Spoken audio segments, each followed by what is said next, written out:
Hello guys, welcome back to J vlogs. என்ன video என்ன பார்க்க போகிறோம்னு பார்த்தீங்கன்னா, பார்பிக்யூ சிக்கன் எப்படி செய்யறதுன்னு தான் பார்க்க போகிறோம். வாங்க வீடியோக்குள்ளே போகலாம். வீடியோக்குள்ளே போகிறது முன்னாடி நம்ம சேனல் யாராவது சப்ஸ்கிரைப் பண்ணாமல் பார்த்துருக்கீங்க அப்படின்னா நம்ம சேனலை சப்ஸ்கிரைப் பண்ணிடுங்க. அப்போ தான் நான் போகிற வீடியோஸ் எல்லாமே ரெகுலராக உங்களுக்கு வரும். ஒரு பாத்திரம் எடுத்துக்கோங்க. அதில் 1 spoon of curd and 1 spoon of ginger garlic paste போட்டுக்கோங்க.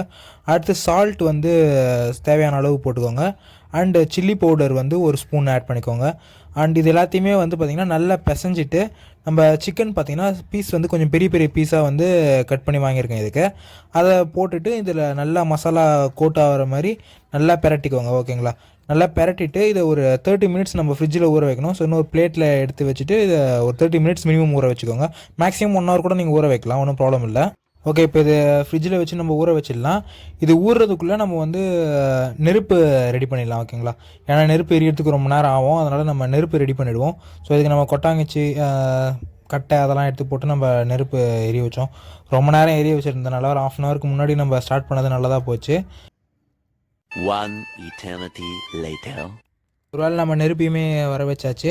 அண்டு இன்னொரு மெயினான பாயிண்ட் பார்த்திங்கன்னா, நம்ம பார்பிக்யூ சிக்கன் செய்கிறப்போ இந்தமாரி ஃபயராக இருக்கிறப்ப நம்ம குக் பண்ணக்கூடாது. இந்தமாரி கங்கில் தான் நம்ம வந்து குக் பண்ணணும். ஸோ அந்த ஃபயர் ஆஃப் பண்ணிவிட்டு கங்கு வந்ததுக்கப்புறமா நம்ம பார்பிக்யூ செய்கிறதுக்கான க்ரில் இருக்குல்ல, அந்த க்ரில் எடுத்துகிட்டு அதில் நம்ம மேரினேட் பண்ணி வச்சுக்கிற சிக்கன் எல்லாத்தையுமே ஒரு பீஸாக நம்ம அப்படியே வச்சுட்டு நம்ம குக் பண்ண ஸ்டார்ட் பண்ணிட வேண்டியதான். எல்லாமே பார்த்திங்கன்னா எல்லா பீசஸுமே வச்சாச்சு. ஒரே டைம்லேயே நான் வச்சுட்டேன்.